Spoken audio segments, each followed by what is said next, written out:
Assalamualaikum warahmatullahi wabarakatuh. Alhamdulillah nahmaduhu wa nasta'inuhu wa nastaghfiruh wa na'udzu billahi min shururi anfusina wa min sayyiati a'malina. Man yahdihillahu fala mudilla lahu wa man yudlil fala hadiya lahu. Ashhadu an la ilaha illallah wahdahu la syarika lahu wa ashhadu anna Muhammadan abduhu wa rasuluh. Allahumma salli wa sallim ala Muhammad wa ala alihi wa sahbihi ajma'in. Ya ayyuhalladzina amanu taqullaha haqqa tuqatih wa la tamutunna illa wa antum muslimun. Ya ayyuhan nasu taqu rabbakumul ladzi khalaqakum min nafsin wahidah wa khalaqa minha zawjaha wa batha minhuma rijalan katsiran wa nisaa'a واتقوا الله الذي تساءلون به والأرحام إن الله كان عليكم رقيبا يا أيها الذين آمنوا اتقوا الله وقولوا قولا سديدا يصلح لكم أعمالكم ويغفر لكم ذنوبكم ومن يطع الله ورسوله فقد فاز فوزا عظيما فإن أصدق الحديث كتاب الله وخير الهدي هدي محمد وشر الأمور محدثاتها وكل محدثة بدعة wa kullu bid'atin dhalalah, amma ba'd. Muslimin dan muslimat yang dirahmati oleh Allah Subhanahu wa taala sekalian. Alhamdulillah, pada malam ini kita dapat bersama-sama berhimpun dalam kuliah ini. Kali pertama kuliah Maghrib saya di Masjid Alwi secara bulanan. Kan? Sebenarnya lama dah AJK duk jemput. Tapi itulah disebabkan oleh kerana kekangan tugas, saya tak dapat nak hadir, melainkan pada hari inilah baru dapat. Baik. Jadi insya-Allah hari ini kita akan cuba untuk ambil manfaat daripada kitab 40 hadis qudsi yang ditulis oleh Mulla Ali Al-Qari. Siapa Mulla Ali Al-Qari? Siapa yang belajar hadis dia biasa dengarlah nama Mulla Ali Al-Qari. Mulla ni dia daripada perkataan Parsi yang bermaksud maula. Baik. Mulla Ali Al-Qari nama dia Nuruddin Ali bin Sultan Al-Qari Al-Harawi Al-Makki. Biasa orang panggil dia Mulla Ali Al-Qari. Kenapa dia digelar Al-Qari? Kerana dia ni merupakan orang yang merupakan qari yang membaca Al-Quran. Dilahirkan di Khurasan dan tinggal di Makkah. Merupakan salah seorang daripada ulama hadis yang besar. Walaupun ada sebahagian ulama seperti Abu Ishaq Al-Huwaini, pengkritik hadis moden, mengatakan adalah kritikan kadang-kadang riwayat tu dhaif, dia kata hasan. Tetapi kita tak boleh nafi Mulla Ali Al-Qari merupakan salah seorang daripada tokoh yang besar dalam ilmu hadis. Cuma adalah biasalah kritikan tu benda biasa dalam dunia akademik. Baik, Mulla Ali Al-Qari dikatakan asalnya bermazhab Maliki.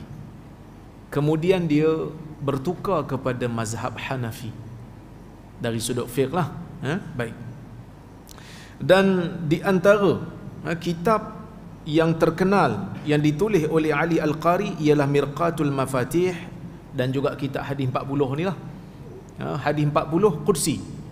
Cuma mungkin ada di kalangan tuan-tuan dan puan-puan yang bertanya, kenapa 40? Kan hadis 40 Imam Nawawi ada. Lepas tu saya pun ada buku satu 40 amalan mudah menurut sunnah. Kan? Ni pun kita baca buku 40 hadis Qudsi. Saya dah hurai dulu masa dekat Masjid Batu Lima. Mungkin tuan-tuan dan puan-puan pernah hadir. Walaupun orang kata saya kuliah seorang-seorang, tapi ada orang insya-Allah. Tak pernah lagi lah, melainkan kalau saya kuliah online lah. Sikit ke ramai ke, bagi saya tak ada masalah. Kita jalan saja. Okey? Kenapa 40? Kerana di sana ada riwayat daripada Nabi sallallahu alaihi wasallam yang Nabi sallallahu alaihi wasallam memberikan jaminan kelebihan kepada orang yang memelihara 40 hadis terhadap umat. Maksudnya hadis tersebut, man hafidha ala ummati 40 haditha, Sesiapa yang menjaga 40 hadis terhadap umat aku, dia bagi umat ni paling tidak tahu 40 hadis, maka Allah Azza wa Jalla akan himpunkan dia ataupun akan bangkitkan dia di hari kiamat nanti sebagai faqih. Tetapi riwayat ini dengan sepakat ulama hadis ialah hadis yang dhaif. Hadis ini tidak sahih. Tapi kenapa para ulama beramal? Ini yang dimaksudkan dengan beramal dengan hadis dhaif dalam fadailul a'mal. Maksudnya dia tak ada bawa hukum baru,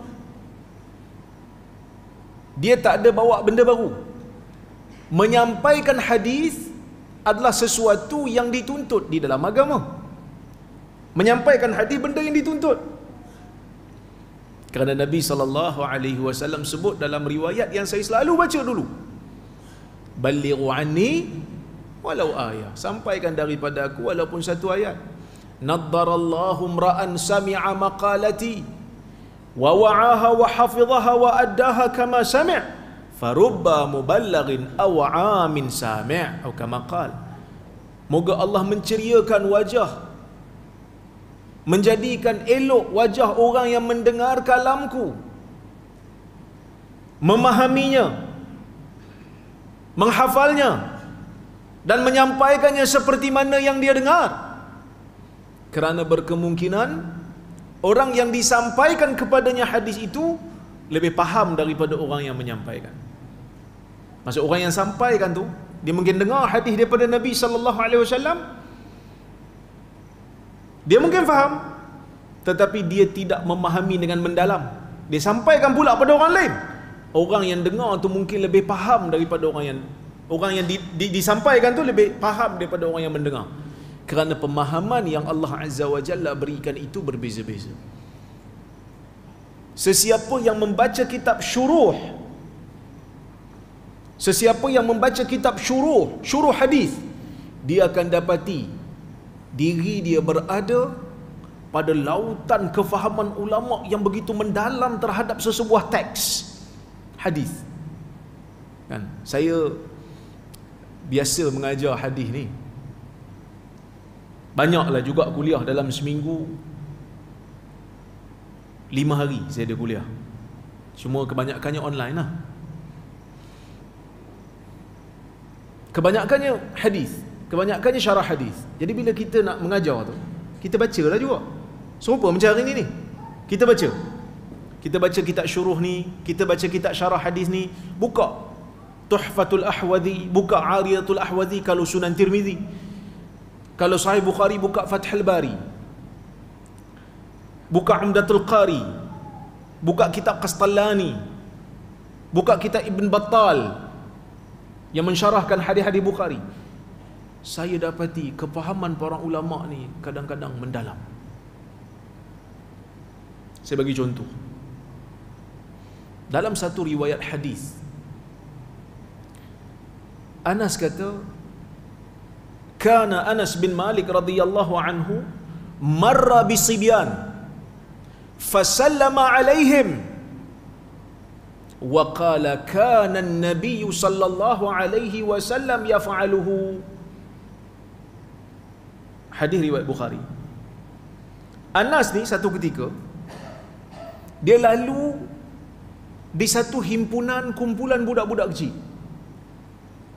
Fasallama alaihim, lalu Anas pun memberi salam kepada budak-budak.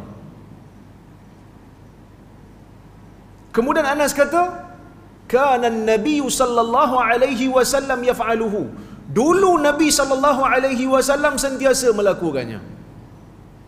Kalau kita yang baca hadis ni, apa faedah yang kita boleh ambil daripada hadis ni?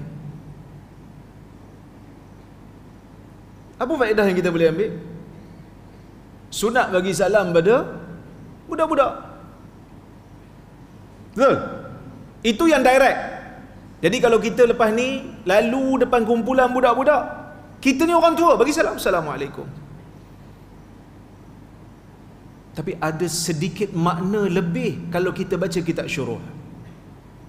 Al-Imam An-Nawawi rahimahullah memasukkan hadis ni dalam bab tawadhu'. Perasan tak? Seorang Nabi sallallahu alaihi wasallam bila lalu pada himpunan kanak-kanak, pada himpunan budak-budak, seorang Nabi yang umur dia menjadi Nabi itu 40 tahun dah. Dahlah Nabi, tua pula tu, berumur. Lalu depan budak-budak, Assalamualaikum. Tawaduknya Nabi.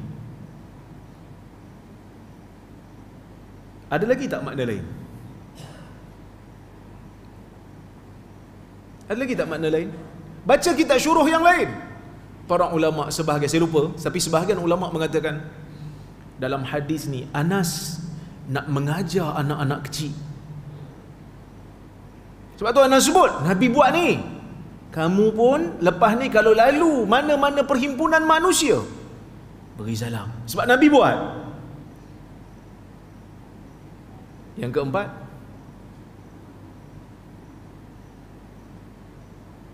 Anas radhiyallahu anhu bukan hanya sekadar nak mengamalkan sunnah, bukan hanya sekadar nak bersifat tawaduk seperti mana yang Nabi sallallahu alaihi wasallam lakukan, bukan hanya sekadar nak mengajar, Anas juga nak menghafal hadis yang dia ambil daripada Nabi, yang dia tengok daripada Nabi sallallahu alaihi wasallam.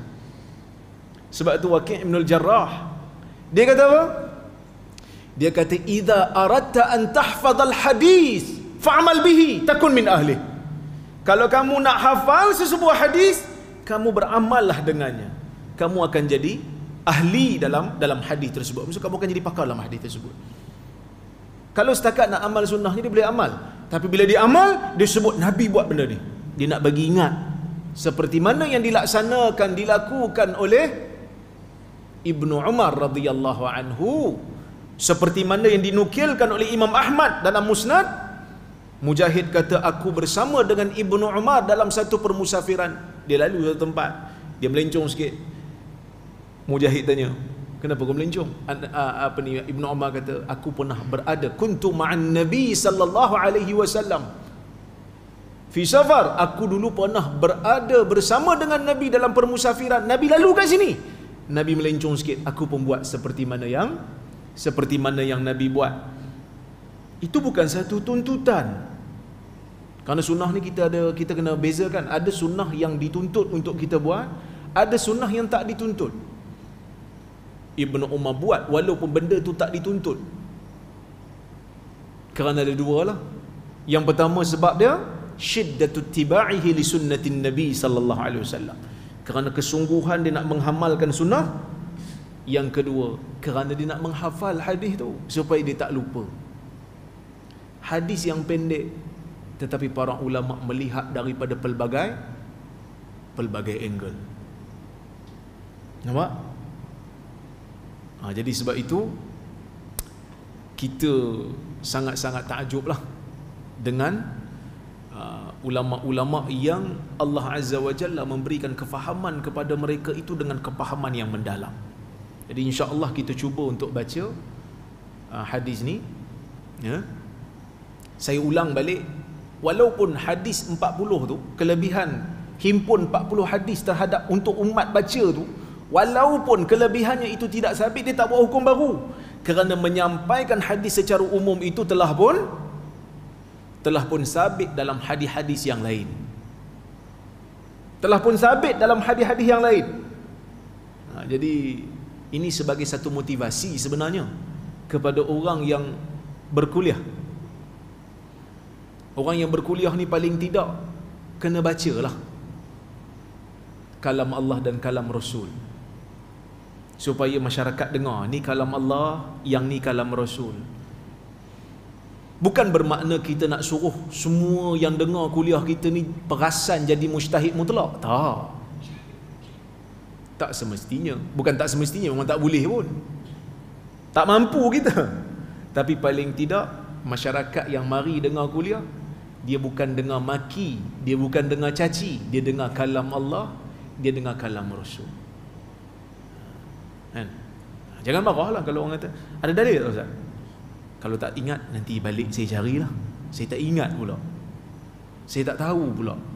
Jangan malu, jangan segan nak sebut saya tak tahu, nak sebut saya tak ingat. Okey.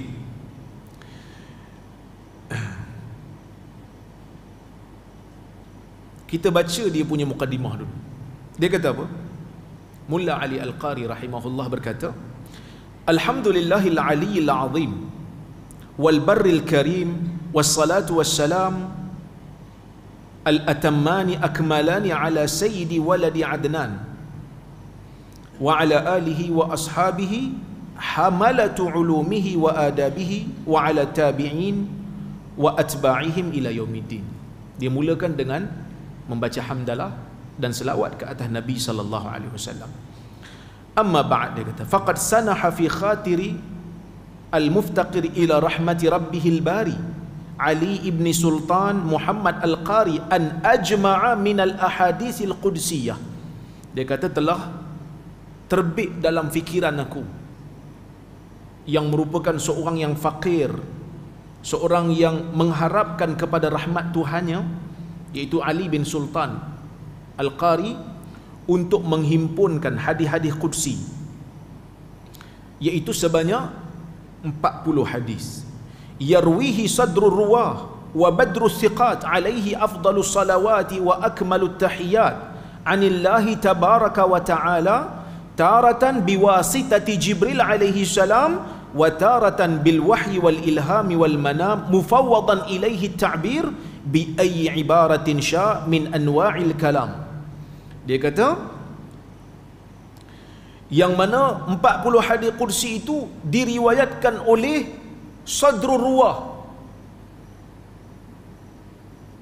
dada para ruwah, pangkal para ruwah, pangkal para perawi, iaitu Nabi Muhammad sallallahu alaihi wasallam. Wa badrus thiqat, purnama bagi perawi-perawi yang thiqat, iaitu Nabi lah. Sebab dalam hadis qudsi Nabi riwayat daripada Allah. Ya.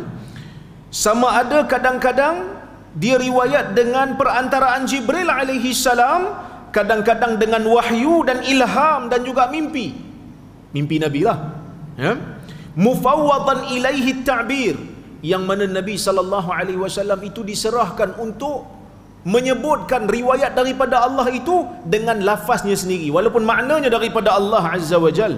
Bi ayyi ibaratin sya', dengan apa saja ayat yang Nabi nak letakkan, min anwa'il kalam, daripada jenis-jenis kalam. Wahya tughayirul Qur'anil wahya tughayirul Qur'anal hamid, yang mana hadis qudsi ini berbeza dengan Quran yang maha mulia. Hadis qudsi walaupun daripada Allah, tapi dia berbeza dengan Quran. Tengok dia terangkan, dia kata apa? Wal furqanal majid, dan Quran yang mulia, bi anna nuzulahu la yakunu illa biwasitati ruhil amin, yang mana Quran ni turun Jibril yang bawa. Kalau hadis qudsi ada yang Jibril bawa, ada yang Allah Ta'ala berikan ilham, ataupun kadang-kadang melalui mimpi. Okey. Wa yakunu muqayyadan bil lafzil munazzal min al-luhil mahfuz ala wajhi at-ta'yin, yang mana perbezaan yang kedua dari sudut lafaz, yang mana Quran itu lafaz dan maknanya daripada Allah azza wajal, yang tidak boleh diubah. Ta'yin itulah lafaznya, tak boleh ubah. Ya. Summa yakunu naqluhu mutawatiran qat'iyya fi kulli tabaqatin wa asr wa hin, yang mana Quran ni beza pula dengan hadis qudsi. Quran ni semuanya mutawatir. Apa itu mutawatir? Ma rawahu jam'un an jam'in tuhilul 'adah tawatu'ahum 'ala al-kadhib. Siapa belajar ilmu hadis dia tahu. Mutawatir ni maksudnya adat manusia mengatakan mustahil seramai itu boleh berpakat untuk berbohong. Macam mana saya nak sebut, nak bagi faham? Ilmu mutawatir ni Walaupun perkataan mutawatir ni mungkin pakcik-pakcik dengan makcik-makcik baru dengar, tapi idea dia tu, pemahaman dia tu memang dah ada. Setiap orang yang berakal akan terima cerita yang sampai melalui jalur mutawatir diakui benar oleh setiap orang yang berakal dan waras. Saya bagi contoh. Bila orang tanya kita, siapa Perdana Menteri Malaysia?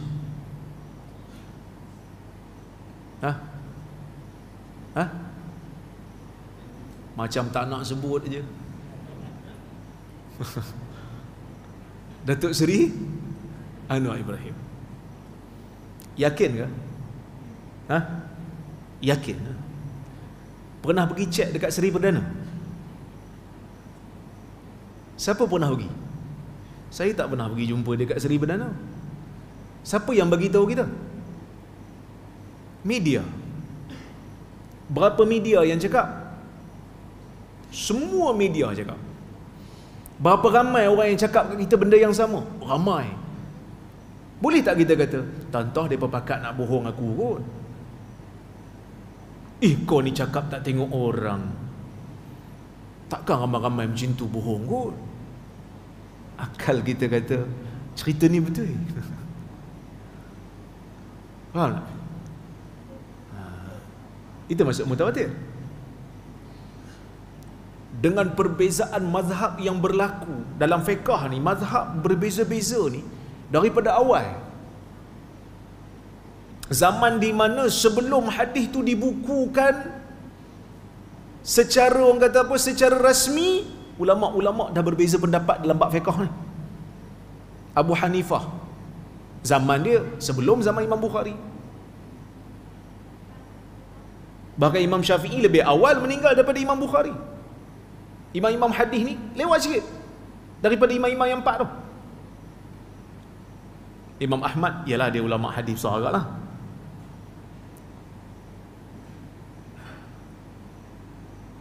Perbezaan berlaku tu, perbezaan memang serius lah. Sebab tu kalau kita baca kita ulama hadis, sebahagian daripada ulama hadis mengkritik keras Abu Hanifah. Kritik keras Abu Hanifah. Walaupun Abu Hanifah mempunyai pengikut yang ramai, mempunyai ilmu yang hebat, tapi perbezaan pandangan tu berlaku. Tapi dalam perbezaan yang serius tu, kita tengok tokoh-tokoh besar dalam hadis ni tak ada pula dituduh pendusta. Ataupun tokoh-tokoh besar dalam mazhab Hanafi. Dalam mazhab Hanafi pun ada tokoh-tokoh hadis dia. Al-Imam Tahawi umpamanya, tak pula dituduh pendusta. Kalau betul dia orang reka hadis kan, ada hadis-hadis yang walaupun mereka berbeza pendapat, ada hadis-hadis yang mereka guna secara bersama. Ada hadis yang dianggap sebagai mutawatir. Quran pun macam tu lah, daripada generasi ke generasi ramai yang riwayat. Manakala hadis qudsi tak. Ada hadis qudsi yang sahih, ada hadis qudsi yang tak sahih. Yang sampai kepada tahap palsu pun ada. Kita akan tengok dalam kitab ni ada riwayat yang dhaif juga dibawa oleh Mulla Ali Al-Qari ni. Okey. Kemudian dia sebut lagi, dia kata wa yatafarra'u alaihi furu' kathirah 'inda al-ulama biha syahirah minha 'adamu sihhati salah biqira'atil ahaditsil qudsiyah. Dan dia kata bercabang lagi isu-isu perbezaan di antara Quran dengan hadis qudsi ni yang masyhur di sisi para ulama. Antaranya tak sah dalam solat ni baca hadis qudsi. Jadi maksudnya kalau imam dia tak hafal surah, lepas baca Fatihah dia tak hafal surah, dia pergi baca hadis qudsi, tak boleh lah. Dia kata apa salahnya, kan daripada Allah juga. Orang belakang rasa lain je, imam baca surah apa, saya baca hadis qudsi tadi, tak boleh. wa minha adam hurmati masiha, dan tidak haram memegangnya, wa qiraatiha, dan membacanya, lil junubi wal haid. Hadis qudsi tak ada khilaf di kalangan para ulama, boleh disentuh, boleh dibaca oleh perempuan yang haid, orang yang junub. Manakala pegang Quran, pegang mushaf, ada perbezaan dalam kalangan ulama, majoriti tak bagi. Kemudian wan nufasa, dan juga orang nifas. Wa minha adamu kufri jahidiha, di antaranya juga sesiapa yang mengingkari hadis qudsi tak sampai pada tahap kafir. Tapi kalau mengingkari Quran, apa jadi? Kafir. Wa minha adam ta'alluqil i'jazi biha, dan di antaranya juga hadis qudsi ni lafaz dia tu tak sampai kepada tahap mukjizat. Dia tak macam Quran yang lafaznya mukjizat. Okey? Raja'an akuna fid dunya dakhilan tahta syartiyyati man hafidha ala ummati 40 haditsan minas sunnah wa fil akhirah asluku fi jazai kuntu lahu syahida wa syafi'a yaumal qiyamah.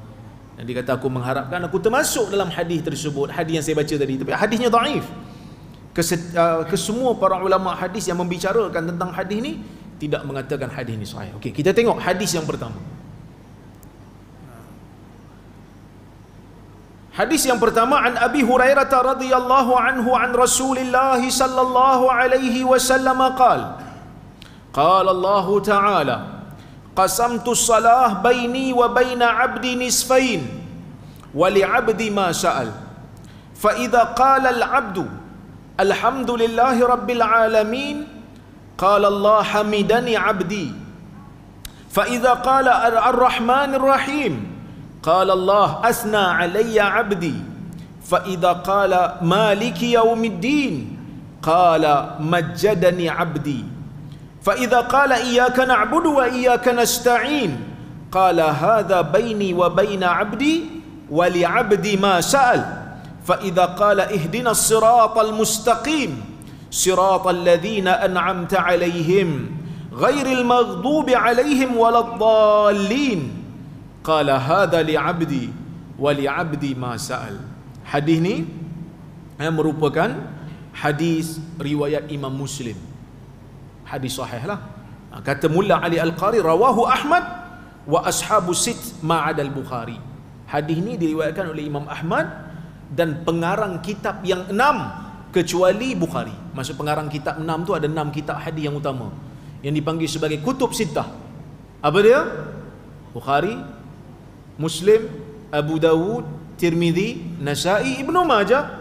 6 keluarkan kecuali Bukhari. Maksudnya Bukhari tak lah, 5 sajalah, termasuk Imam Ahmad. Dan hadis ni merupakan hadis yang sahih. Baik,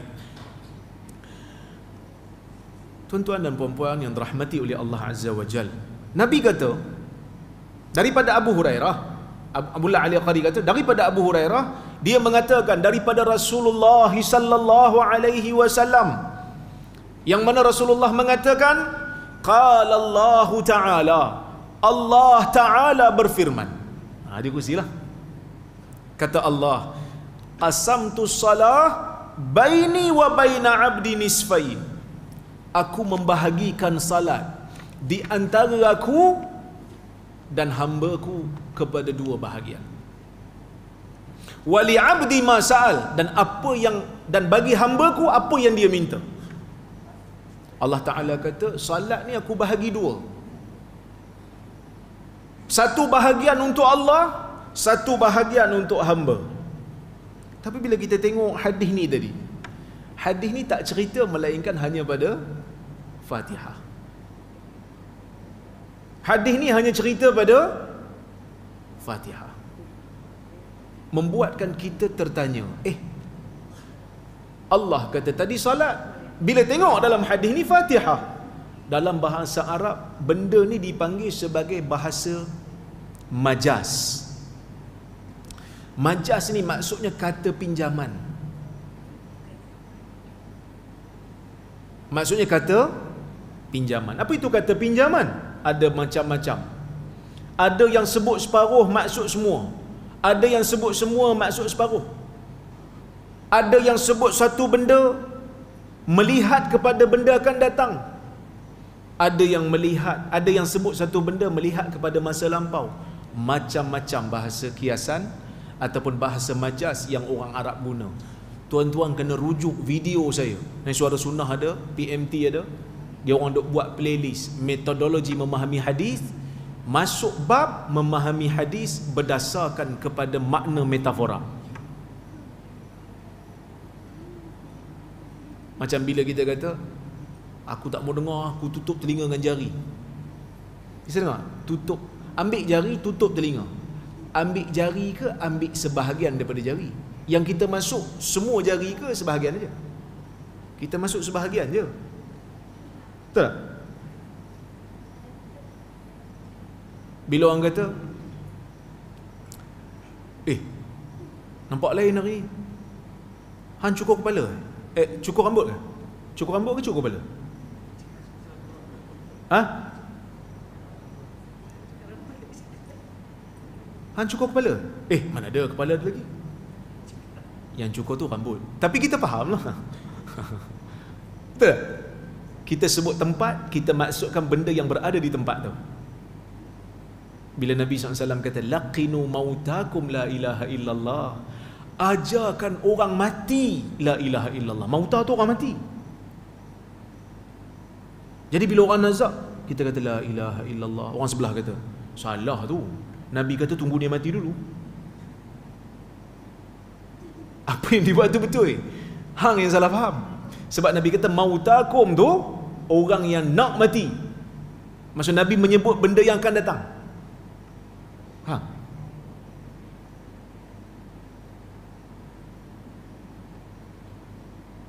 Katalah kita pergi camping, bawa budak-budak sekolah pergi camping. Anak-anak buah kita kata, cikgu dahaga cikgu, tak ada air cikgu. Pergi minum air sungai tu. Dia kata, pergi minum air sungai tu. Air sungai tu bersih. Anak murid pun tanya, cikgu, air sungai tu banyak sangat, macam mana saya nak minum semuanya? Minumlah sebahagiannya. Walaupun kita kata air sungai, tapi kita maksudkan sebahagian saja. Itu bahasa-bahasa yang kita guna dalam kehidupan. Tapi orang faham. Kita pergi kedai, bang, sekian barang-barang, garam ada bang? Tak ada. Pergi tanya kedai sebelah. Kalau literal, kita boleh tanya, bang, kedai tak ada mulut nak cakap. Tapi dia kata, pergi tanya orang yang berada di kedai sebelah tu. Tapi aku ringkaskan, pergi tanya kedai sebelah. Maksud bukan kita suruh tanya kedai, suruh tanya orang yang ada dalam kedai tu. Itu di antara bahasa-bahasa yang digunakan oleh kita sendiri. Masyarakat kita guna benda tu. Sama juga macam hadis ni, bila Allah Ta'ala kata qasamtus salah, bukan keseluruhan salat tu, tapi sebahagian daripada salat tu, iaitu Fatihah. Fatihah tu. Kenapa Fatihah dipanggil salat? Kerana Fatihah itu lubbus salah. Kerana Fatihah itu ialah apa lub?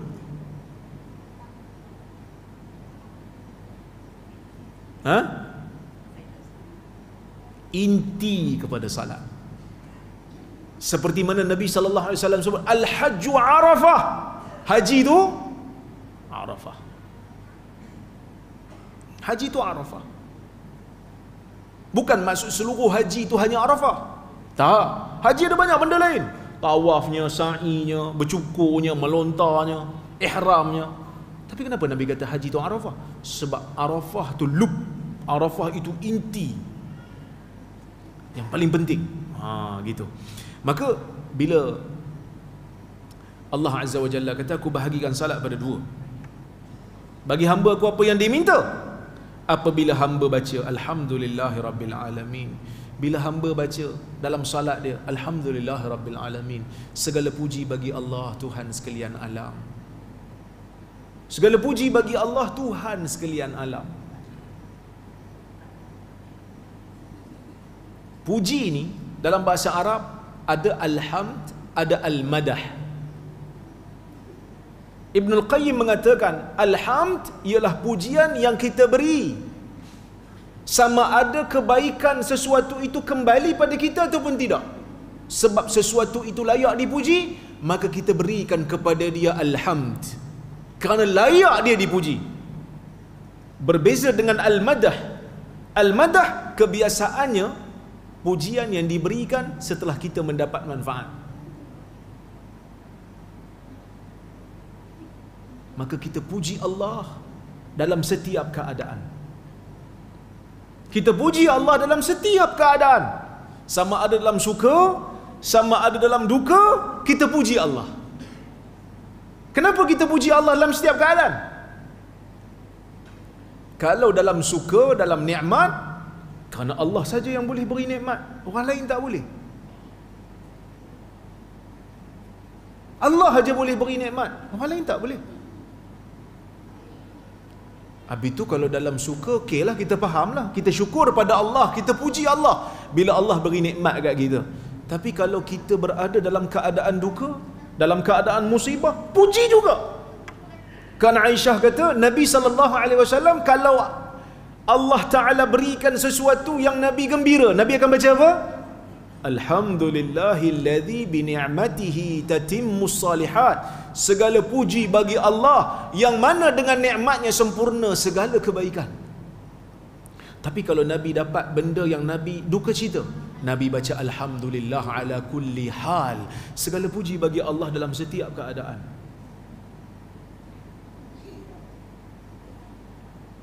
Yang dapat nikmat kita faham, kita syukur pada Allah. Tapi bila dapat musibah, kenapa kita syukur juga? Kenapa kita puji juga? Kerana ada banyak hikmah di sebalik musibah. Saya bagi contoh. Orang yang ditimpa musibah, memang dia akan rasa tertekan, dia akan rasa sedih. Tapi di sebalik semua musibah yang Tuhan bagi kat kita, sebenarnya terlalu banyak terkandung hikmah. Apa dia? Kita akan rasa diri kita ni lemah, tak boleh buat apa pun kalau tanpa pertolongan daripada Allah. Kalau tak, kita rasa kita sombong. Kalau tak, kita rasa kita sombong, kita rasa kita ada kuasa. Tapi bila mana Allah beri musibah, kita tak boleh nak lari daripada musibah tu. Kita kena hadap. Kita rasa tertekan. Kita doa pada Allah, ya Allah, hanya Engkau saja yang boleh melepaskan aku daripada kesengsaraan ni. Hanya Engkau saja yang boleh menghilangkan kesedihan ni. Baru kita rasa diri aku lemah, ya Allah. Hilang sombong daripada diri. Pujilah Allah. Segala puji bagi Allah. Itu yang pertama. Yang kedua, bila Allah bagi musibah kat kita, Dia nak buang dunia daripada jiwa kita. Kita hidup dalam dunia ni, kita tak boleh nafi. Dunia cepat masuk kat jiwa. Nabi SAW pesan, jangan masukkan dunia dalam jiwa. Letakkan dunia di tangan, akhirat di jiwa. Betul? Tapi kita manusia lemah. Selalu dunia tu masuk dalam jiwa kita. Dan benda tu tak semesti pada orang yang kaya-kaya. Kadang-kadang orang miskin pun sama je. Bahkan kadang-kadang orang miskin lagi kuat pegangan dunia dia dalam jiwa dia. Kan dulu saya pernah cerita dalam kitab Al-Hadiyun Nabawi karya Syekh Sharaf Al-Qudah, Al-Hadiyun Nabawi fi Raqaiq. Guru saya tulis, dia kata ada satu cerita, tak tahulah cerita ni betul ke tak, tapi sekadar untuk berikan gambaran betapa dunia ni membahayakan. Bukan hanya untuk orang kaya, orang miskin pun sama. Ada satu syekh miskin duduk di satu kawasan, tapi dia syekh, dia ada ilmu. Anak murid dia nak pergi ke Mekah buat haji. Jadi nak murid dia kata, Syekh, saya nak pergi haji, ada apa-apa nak pesan? Dia kata, kalau kau pergi Mekah, kau jumpa Fulan bin Fulan, dia tu guru saya. Pergi jumpa dia, minta nasihat kat dia, apa yang dia nak bagi nasihat pada saya. Yang tu je. Yang lain aku tak mau buat apa-apa dah. Cukup tu, cukup. Minta nasihat. Anak murid ni pun jalan pergi sampai ke Mekah. Bila sampai ke Mekah, dia tengok rumah orang yang dia bagi tu. Tok Syekh dia bagi alamat lah, siap-siap kan. Tengok, uish, rumah macam mahligai. Kaya rupanya Tok Syekh kepada Tok Syekh aku ni. Tak macam Tok Syekh aku, miskin. Jadi dia pun datang. Syekh ni tanyalah, kau siapa, datang daripada mana? Dia pun bagi tahulah, saya anak saya daripada negeri sekian, anak murid kepada fulan bin fulan. Oh, yang aku kenal. Jadi Syekh saya ni dia bagi saya pesanan supaya saya minta daripada Syekh untuk beri pesanan kat dia. Syekh yang kaya ni dia bagi pesanan, dia kata saya nak bagi pesan kepada dia supaya buang dunia daripada jiwa dia. Anak murid ni pening. Dunia apa yang Tok Syekh aku ada? Miskin.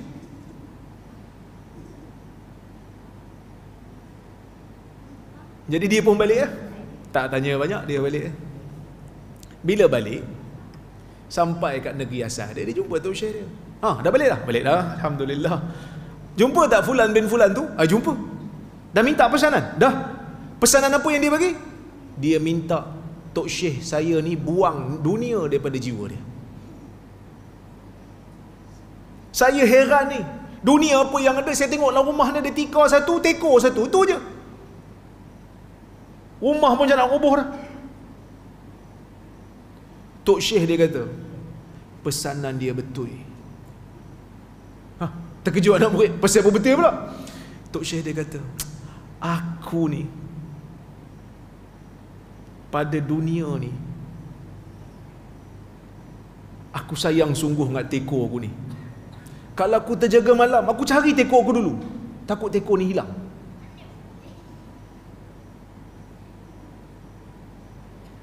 Sebab dia tak ada harta lain. Dia sayang kat tekor dia sebiji tu. Bangun-bangun cari tekor. Mana tekor? Oh, alhamdulillah ada lagi tekor. Rasanya kalau tekor ni hilang, merana juga hidup aku. Betul lah pesanan dia, kena buang dunia pada jiwa. Sebab tu kadang-kadang Tuhan bagi kita musibah demi musibah. Kadang-kadang musibah tu datang pada satu tempat. Beli kereta baru, rosak kereta. Lepas rosak, kena langgar dengan orang. Lepas kena langgar, dah repair, langgar orang pula. Tu yang kena kat saya. Beli kereta baru, plastik pun tak buka lagi, kena langgar dengan bas. Udahlah kena langgar dengan bas. Lepas keluar, pakcik tu sebut kat saya, dia kata, minta maaf lah ustaz. Dia sebagai kepiah, dia tahu ustaz lah. Minta maaf lah ustaz, pakcik dah berdiri tekan brek, dia kata, tapi tak berhenti-berhenti juga bas ni. Dia kata berdiri tekan brek, masih tak brek lagi. Dia nak kata dia tak salah lah, bas yang salah. Saya kata tak apalah pakcik, nak buat macam mana, dah kena langgar. Kereta baru, plastik tak buka lagi.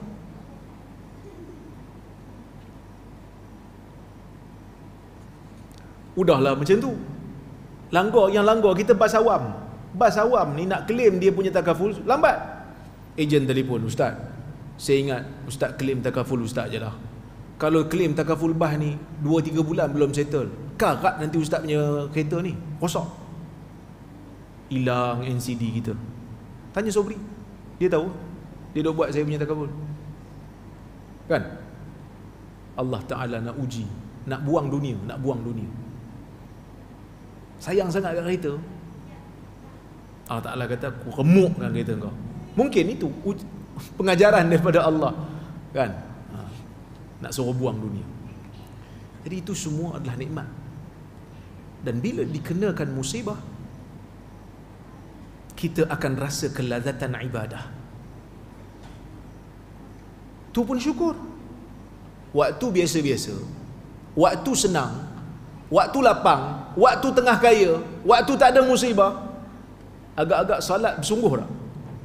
Cuba tanya diri, jangan jawab.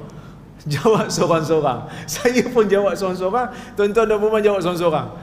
Entah-entah doa pun tak berapa nak bersungguh kan.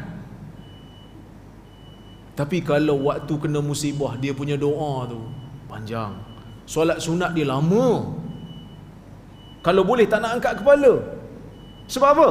Rasa nikmatnya ibadah. Kita bagi laluan pada azan dulu, insya-Allah kita sambung lepas.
Okey, kita sambung sikit lagi.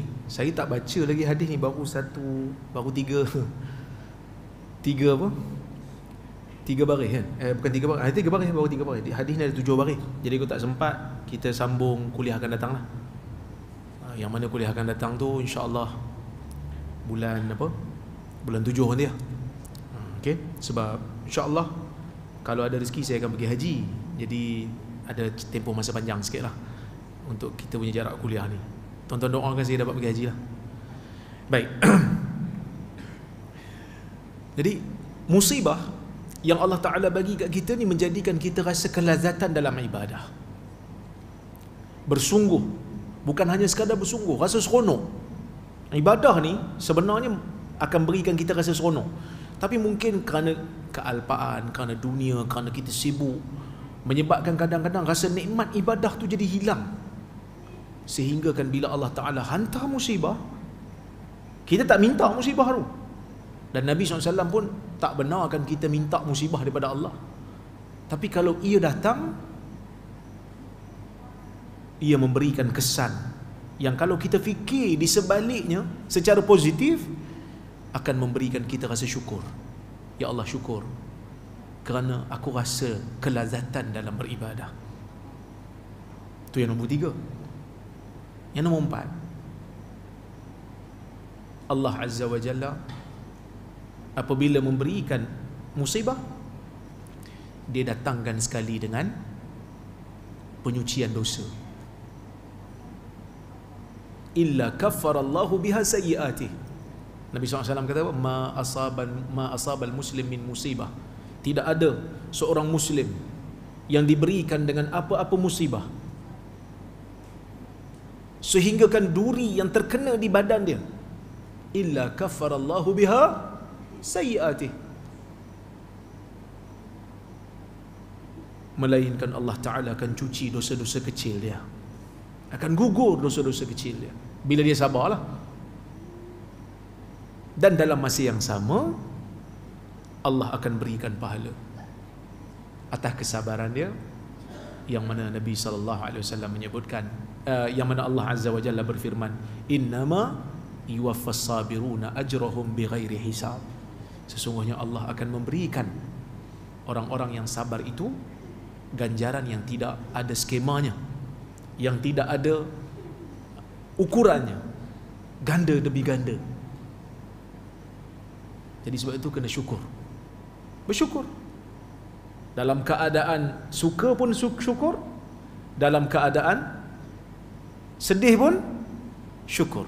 Sebab itu Nabi SAW sebut, ajaban li amril mu'min, inna amrahu lahu kulluhu khair, la yakunu dhalika illa lil mu'min, in asabahu sarra syakar fahuwa khairul lah, wa in asabathu dharra sabar fahuwa khairul lah. Hadis riwayat Muslim. Atau kama qala, Nabi mengatakan, ajaib urusan orang yang beriman ini, kerana setiap daripada urusan hidupnya keseluruhannya adalah kebaikan.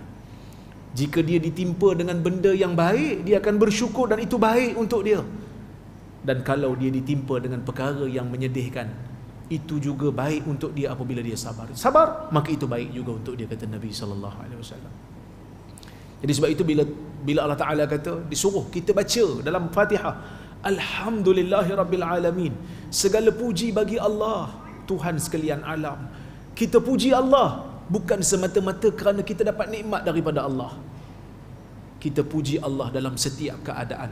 Dalam keadaan kita dapat nikmat pun kita kata Alhamdulillah. Dalam keadaan sukar, dalam keadaan susah, dalam keadaan sedih pun kita baca Alhamdulillah.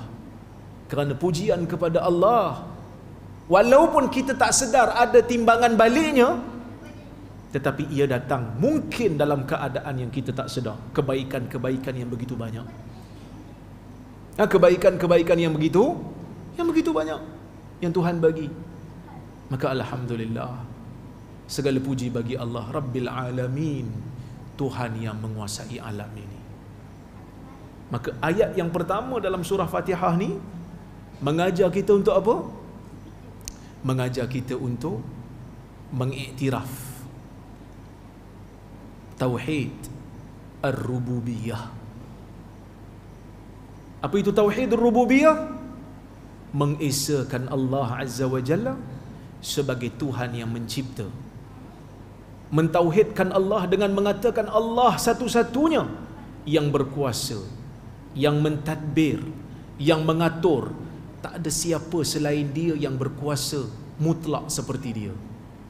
Tak ada.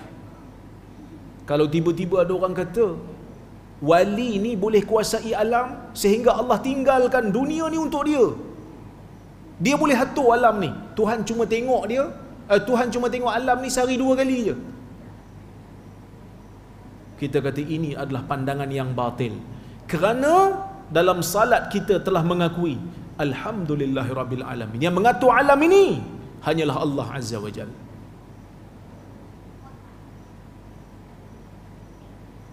Ada tarikat sebut, tok guru tarikat yang dianggap sebagai wali, dia kata alam ni wali yang jaga, Allah tengok 2 kali je sehari. Itu pun ada orang percaya. Pening juga kepala kita, kan? Pening juga kepala kita. Maka kita orang yang membaca Fatihah dengan memahami maknanya, kita kena iktiraf yang berkuasa mutlak hanyalah Allah Azza wa Jalla. Tidak ada siapa pun berkongsi kuasa dengan Allah Azza wa Jalla. Ya, orang yang salat, yang baca Fatihah, dia tidak akan mungkin terjebak dalam perkara-perkara syirik, dalam memberikan hak ketuhanan kepada selain daripada Allah Azza wa Jalla. Kita mengiktiraf Allah Tuhan Rabbul Alamin, Rabbil Alamin, Tuhan yang menguasai alam ini, Tuhan yang mentadbir alam ini, Tuhan inilah yang mencipta alam ini. Apa saja yang tak diizinkan oleh Allah, maka ia tidak akan berlaku.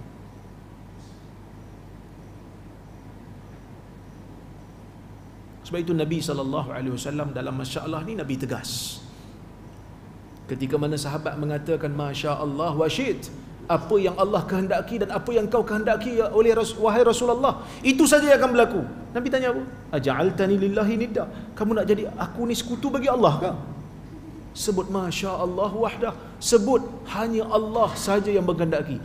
Apa yang Allah Ta'ala izin, itu sajalah yang akan berlaku.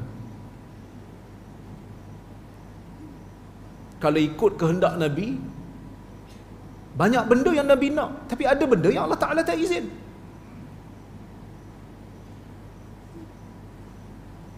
Kalau ikut, adakah Nabi nak kekalahan di perang Uhud?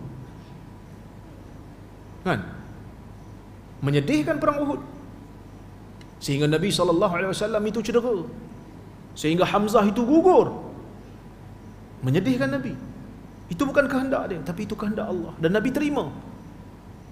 Nabi terima. Maka kita orang yang beriman, yang melazimi surah Fatihah ayat yang pertama ni, ajar kita tentang konsep ketuhanan, konsep sifat Tuhan yang berkuasa, yang mentadbir. Dialah satu-satunya yang mencipta, tak ada siapa lain yang boleh berkongsi kuasa dengan dia. Jadi tuan-tuan, itulah lebih kurang saya boleh sampaikan. InsyaAllah pada kuliah kali ini kita berhenti di sini. Kita cuba untuk sambung syarah hadis ni pada kuliah yang akan datang, insya-Allah. Ni ada soalan ni. Salam Ustaz. Waalaikumsalam.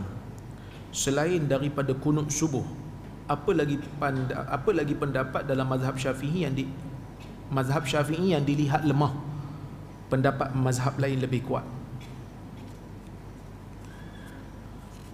Pertama sekali saya nak sebut, untuk kita semua, untuk saya dan kita semua, dalam masalah fiqh ni, banyak benda yang ulama berbeza pendapat, ruangnya ruang ijtihadi. Apa maksud ruang ijtihadi? Ruang ijtihadi ni ruang yang mana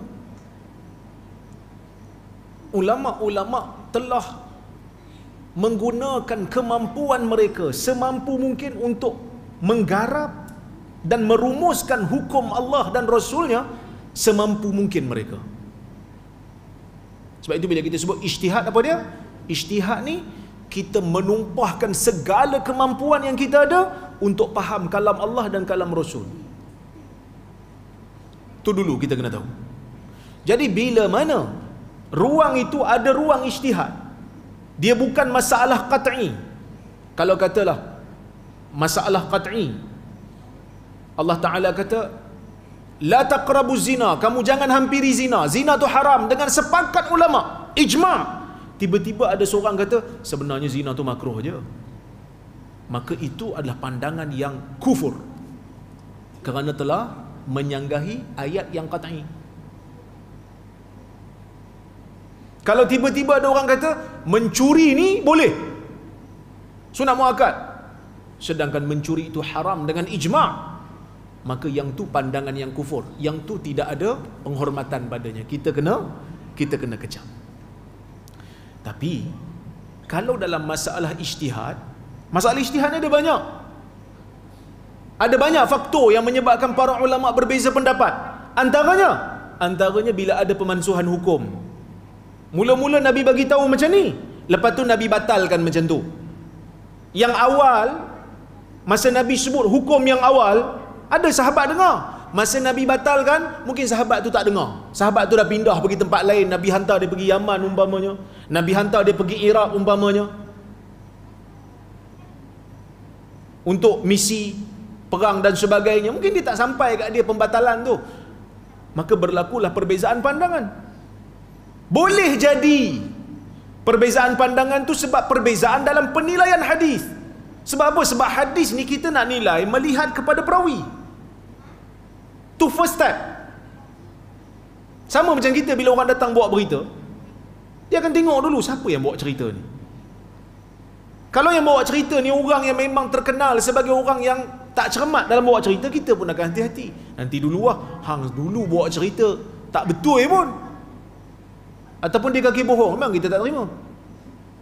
Dan jalur hadis yang lain untuk jalur yang lain bagi hadis yang sama tak sampai kat dia, maka dia kena hukumlah dhaif. Sedangkan ada jalur lain cuma tak sampai kat dia, maka dia tak boleh katalah sahih. Tak tahu kan? Tak tahu. Cuma bila kita di zaman kemudian ni, rujukan banyak, kita dah baca, kita tengok betul belah sini, kita boleh ambil lah pandangan ni. Pandangan tu kita anggap lemah lah, sebab dia tak cukup pada zaman dia. Boleh jadi juga perbezaan disebabkan penilaian terhadap seorang perawi itu berbeza. Tuan-tuan, perawi ni manusia, yang menilai dia pun manusia. Jadi yang menilai ni berdasarkan apa yang dia tahu. Dia tengok bagus, jaga solat, cakap elok, maruah terjaga, dia kata riwayat dia okey. Tapi orang yang sezaman dengan dia, yang duduk satu negeri dengan dia, yang bersama dengan dia, tahu dia ni bermasalah. Seperti Muhammad bin Humaid Ar-Razi, dihukum oleh sebahagian ulama jarh wa ta'dil sebagai perawi yang diterima riwayatnya. Tapi orang yang senegara, senegeri dengan dia, daripada Rai, menghukum dia sebagai perawi yang lemah. Maka kita yang datang kemudian, kita boleh buat perbandingan lah. Sama seperti Ibrahim bin Abi Yahya, Imam Syafi'i terima. Ibn Abi Yahya, Imam Syafi'i terima. Ulama-ulama hadis yang lain tolak, kerana perbezaan pandangan terhadap penilaian. Dan kadang-kadang perbezaan pandangan tu disebabkan oleh cara faham yang berbeza. Cara faham yang berbeza. Macam mana cara faham beza? Contoh,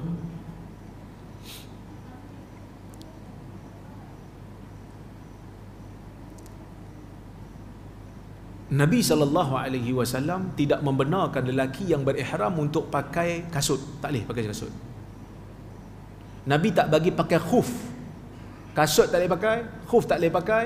Nabi suruh pakai rida, izar, kain yang tak berjahit lah. Tutup kepala pun tak boleh. Nampak Bila Nabi tak bagi pakai khuf, Nabi ditanya oleh sahabat, "Ya Rasulullah, kalau orang tu tak ada slipper, dia cuma ada khuf, macam mana dia nak buat?" Maka Nabi jawablah. Nabi kata, kalau dia tak jumpa slipper, dia boleh pakai khuf. Cuma dia kena potong bawah daripada buku lali khuf tu. Maksudnya Nabi kata dalam hadis tu, man lam yajidin na'lain, siapa yang tak jumpa selipar, maka boleh pakai khuf, tapi kena potong bawah buku lali, baru boleh pakai. Hukum ni faham tak? Hukum ni faham. Maksudnya siapa tak ada selipar boleh pakai khuf, tapi kena potong bawah pada buku lali. Itu semua terima. Tapi bila pergi kepada isu yang satu lagi, siapa yang ada selipar tapi nak pakai khuf, potong bawah buku lali, boleh tak boleh?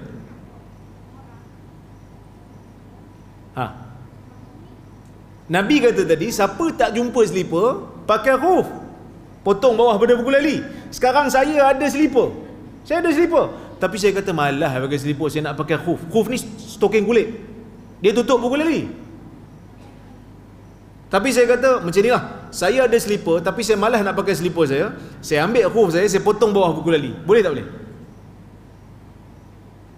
Di sini timbul perbahasan. Mazhab Syafi'i kata tak boleh. Sebab Nabi kata siapa yang tak ada selipar je boleh pakai dengan potong tu. Yang ada tak payahlah, pakailah selipar. Kan? Sebahagian ulama Hanafi kata boleh. Bila Nabi kata siapa tak ada selipar pakai khuf, potong bawah pada buku lali, menunjukkan bila khuf potong bawah buku lali, khuf yang panjang tu bila potong bawah pada buku lali dia jadi macam selipar dah. Ibn Taymiyah kata pandangan ni yang lebih kurang tepat. Pandangan ni yang tepat. Kalau tuan-tuan nak ikut mazhab Syafi'i ke nak ikut sebahagian Hanafi? Ibn Taymiyah punya argument, dia kata Hanafi tu nampak macam kuat. Sebab apa? Sebab tak ada selipar tu bukan syarat. Yang syaratnya potong tu. Mazhab Syafi'i kata Nabi tak bagi. Bila tak ada baru Nabi bagi. Hanafi kata tak ada ke tu bukan syarat. Syaratnya potong bawah. Bila potong bawah buku lali dah jadi macam selipar lah. Dah tu kenapa Nabi ikat dengan tak ada selipar? Kan memotong khuf itu merosakkan harta. Buat apa nak potong kalau selipar ada? Nampak tak macam mana perbahasan para ulama? Cara mereka faham.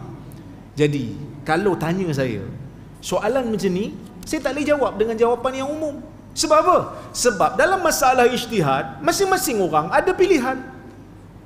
Kalau dia cenderung kepada mazhab Syafi'i lah kuat bagi dia. Cuba tanya orang yang belajar mazhab Syafi'i. Dia akan katalah, dalam isu ni pandangan mazhab Syafi'i lebih kuat daripada mazhab lain. Kita boleh kata dia salah? Tak boleh. Sebab isu ni memang daripada awal isu ijtihad. Kalau tanya pendapat saya dalam masalah ni, saya rasa Hanbali betul. Adakah semestinya mazhab Syafi'i lemah dalam masalah tu? Bagi saya, iyalah. Bukan kerana saya hebat daripada Imam Syafi'i, tapi kerana penilaian saya nampak Hanbali lebih kuat. Tapi boleh jadi tak orang lain nilai Hanbali lemah? Boleh. Jadi dalam isu-isu yang seperti ini, nasihat saya lah, kita berlapang dada, kita ambil pandangan yang kita rasa tepat. Dia macam Imam Syafi'i katalah, ra'yi sawab wa yahtamilul khata' wa ra'yu ghairi khata' wa yahtamilus sawab. Pandangan aku betul tapi boleh jadi salah. Pandangan orang lain bagi aku salah tapi boleh jadi betul. Dia kadang-kadang ada orang, dia tak boleh dengar perkataan bagi saya pendapat ni kurang tepat. Dia kata, tengok, asyik nak salahkan orang aja, dia je betul. Lah, dalam agama ni memanglah kita kena buat benda yang kita rasa betul. Kan? Tuan-tuan pernah tak beramal dengan satu amalan, bagi saya amalan ni salah tapi saya buat juga lah. Pernah? Mestilah kita kata pandangan yang saya buat ni, amalan yang saya buat ni, saya anggap betul sebab tu saya buat. Sebab saya nak persembahkan pada Allah Azza wa Jal. Saya nak dapat pahala. Takkan benda salah kita nak buat juga. Benda ni bagi saya tak ada pahala pun saya buat juga. Kan pelik tu. Mengatakan pandangan kita betul, pandangan orang lain salah, tak salah. Yang salah apa dia? Yang salah paksa orang untuk ikut pandangan kita dalam masalah ijtihadi, dalam masalah khilaf muktabar. Itu salah. Saya selalu tekan benda tu. Mengatakan pandangan kita tepat. Pada penilaian saya, pandangan saya tepat, pandangan tu kurang tepat. Tu tak salah. Tapi yang salah, kita paksa orang. Hang kena ikut aku. Itu salah. Tak boleh paksa orang. Setiap orang ada pandangan dia, ada guru dia, ada mazhab dia. Sebab itu Imam Malik tak setuju bila khalifah nak ambil kitab dia sebagai rujukan utama dalam hadis. Muwatta' tu, zaman khalifah pada masa tu nak digantung di Kaabah. Dia kata tak boleh. Setiap negeri ada ilmuan-ilmuannya. Nanti kita paksa orang, tak boleh. Jadi tuan-tuan, itu sebuah sedikit yang boleh saya sampaikan pada malam ni. InsyaAllah kita sambung di lain masa. Terima kasih atas ruang yang ada. Aqulu qawli hadha wa astaghfirullahal azim li wa lakum. Wassalamualaikum warahmatullahi wabarakatuh.